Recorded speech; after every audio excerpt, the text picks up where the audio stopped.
Welcome to WCHE Morning News. Learning can take you anywhere. Find joy in learning.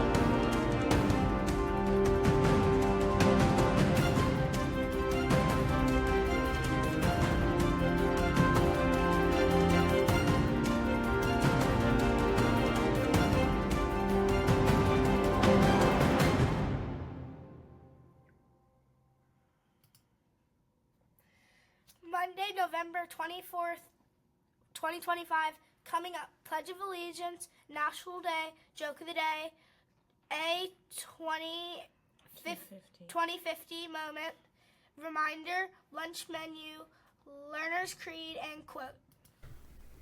Please rise and join us for the Pledge of Allegiance. I pledge allegiance to the flag of the United States of America and to the republic for which it stands, one nation, under God, indivisible, with liberty and justice for all. Please be seated. National Sardines Day. National Sardines Day. Did you know sardines are small, oily fish that are a great source of protein, vitamins like B12 and D, and minerals? Joke of the day, why are sardines so smart? They swim in schools.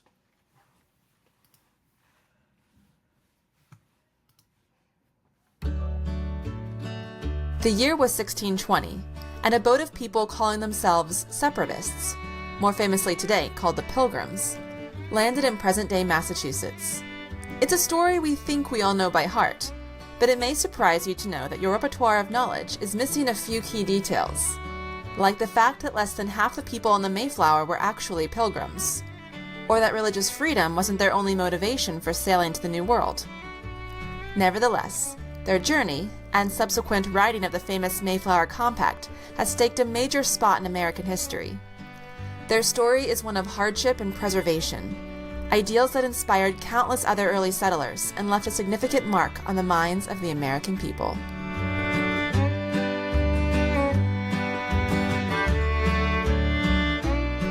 In the years prior to 1620, a group of people had grown increasingly frustrated with the Church of England, also known as the Anglican Church.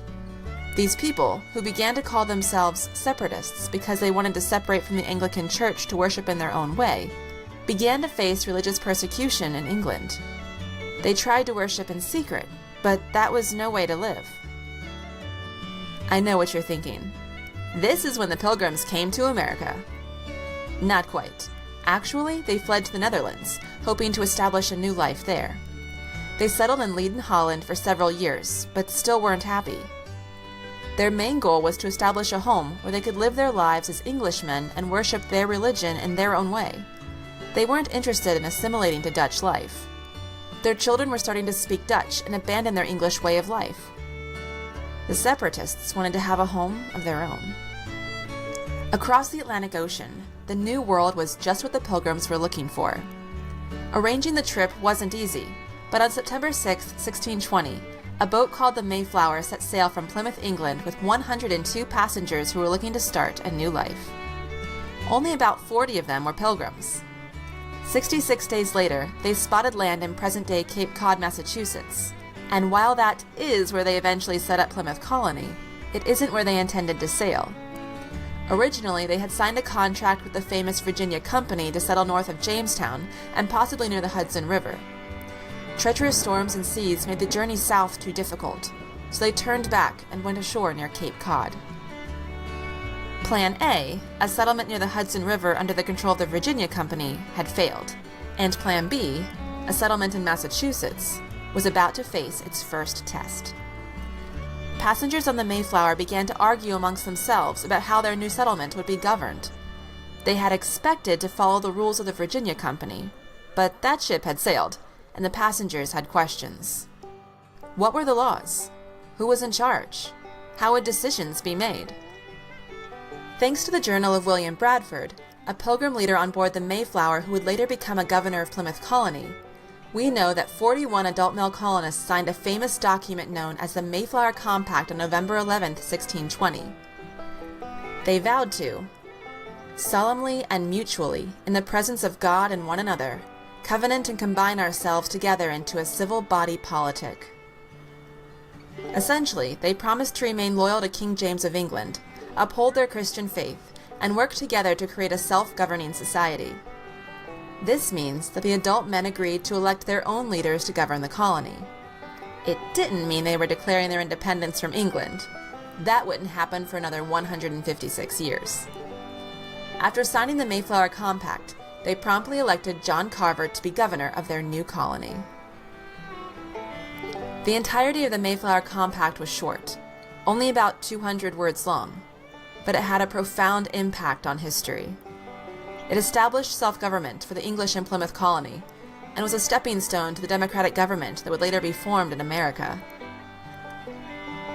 The decision over governments had been settled, but that soon became the least of their problems.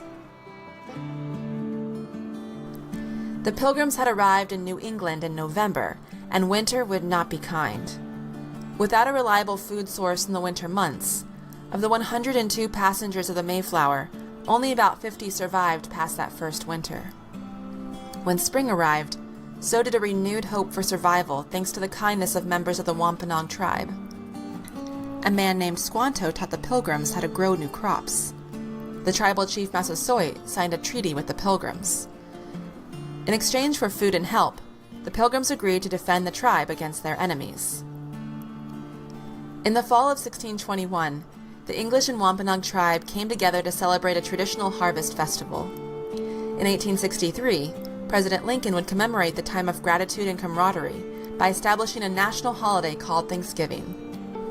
In 1621, the Pilgrims' story was far from over, and their impact would be felt for generations to come. Hey everyone, thanks for watching. Don't forget to hit the subscribe button down below and the like button to show some love. I'll see you next time. In the meantime, keep pursuing history. Reminders, no school Wednesday, November 26th through Friday, November 28th for the Thanksgiving holiday. On December 4th, we start 12 days of dress-up fun. We start on December 4th with Holiday Spirit. Start the countdown by wearing red and green. On December 5th, it's Candy Cane Day. Wear red and white stripes are a bonus. If you want to see this full list, you can refer to Class Dojo. Natalie's Elf Shelf Holiday Shop is coming to our school starting December 1st.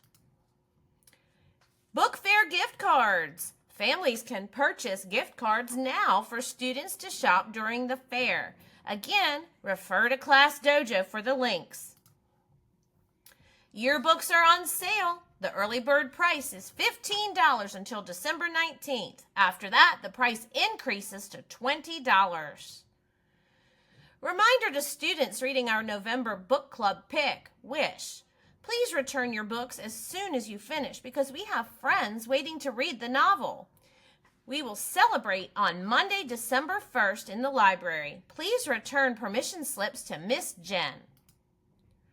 Today for lunch, chicken and waffles, fruit and yogurt parfait, fruit and vegetable choices, glazed sweet potatoes, steamed cabbage, peach cup, fresh fruit, and milk.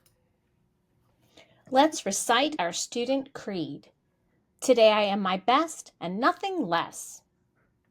I persevere through challenges and view every obstacle as an opportunity to grow. I hold myself accountable for my actions and choices. I practice kindness towards myself and others. I treat everyone with respect, regardless of our differences. Adios, amigos. Let all your thinks be thanks. W.H. Auden.